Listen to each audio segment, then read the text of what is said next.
everyone and welcome back to the Real Estate Desk with Lau. Ngayong araw pag-uusapan natin ang isang magandang development para sa mga pamilya na mayroon pang hindi na ipapangalan o hindi pa naaayos na mga minanang ari-arian. May panukalang batas kasi ngayon na palawigin ang estate tax amnesty hanggang December 31 ng 2028.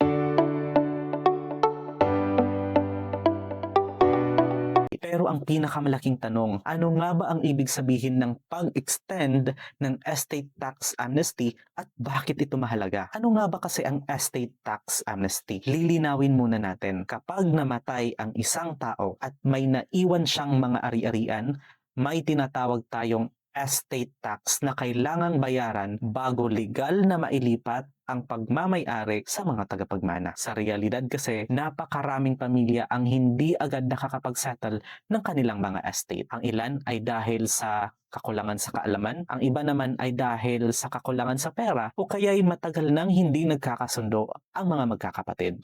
At dahil dito, maraming lupa at bahay ang hanggang ngayon ay nakapangalan pa rin sa mga yumao nilang mga magulang o lolo't lola. At dyan pumapasok ang estate tax amnesty. Isang pagkakataon na mas mapadali at mas maging abot kaya ang pag-aayos ng mga naiwang ari-arian. Alam nyo kasi sa kasalukuyan, may mga panukalang batas tayo sa Senado na naglalayong palawigin ang estate tax amnesty hanggang December 31 ng 2028. Bagamat panukala pa lamang ito at hindi pa batas, malinaw ang layunin ng panukalang ito.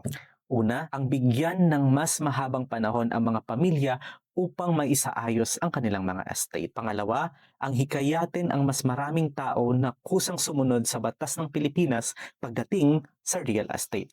At pangatlo, ang mapabilis ang paglilipat ng pagmamay-ari ng mga ari-arian sa tunay na may-ari. Alam nyo kasi, kapag legal ang titulo, mas madali nang maibenta, maipamana, maisanla sa bangko o mapaunlad ang isang property. Bilang isang lisensyadong real estate professional, naniniwala ako na ang panukalang ito ay isang positibong hakbang. Bakit? Dahil sa aktwal na karanasan sa real estate, isa sa pinakamalaking problema sa pagbebenta ng lupa ay ang hindi pa settled na estate. Alam nyo kasi, maraming transaksyon ang naaantala o tuluyang hindi natutuloy dahil ang titulo ay nakapangalan pa sa yumao nilang magulang o lolo't lola. Kapag hindi naayos ang estate, hindi lamang ang pamilya ang naapektuhan din ang real estate market, ang mga mamumuhunan at maging ang mga koleksyon ng buwis ng ating pamahalaan. Gayunpaman, alam nyo ba na mahalagang tandaan na ang ekstensyon ay hindi dapat maging dahilan upang lalo pang ipagpaliban ang pag-aayos ng inyong mga estate. Kung may pagkakataon man kayo na ayusin ito ngayon, mas mabuting gawin agad kaysa hintayin pa ang huling araw. Tandaan natin lagi, ang titulo ay hindi lamang isang piraso ng papel.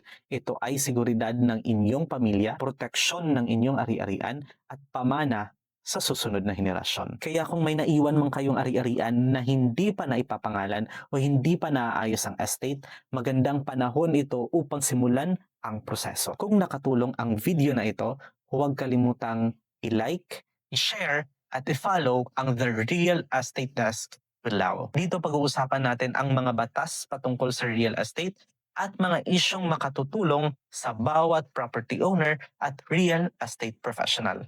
Know the law, understand real estate, and make a better decision.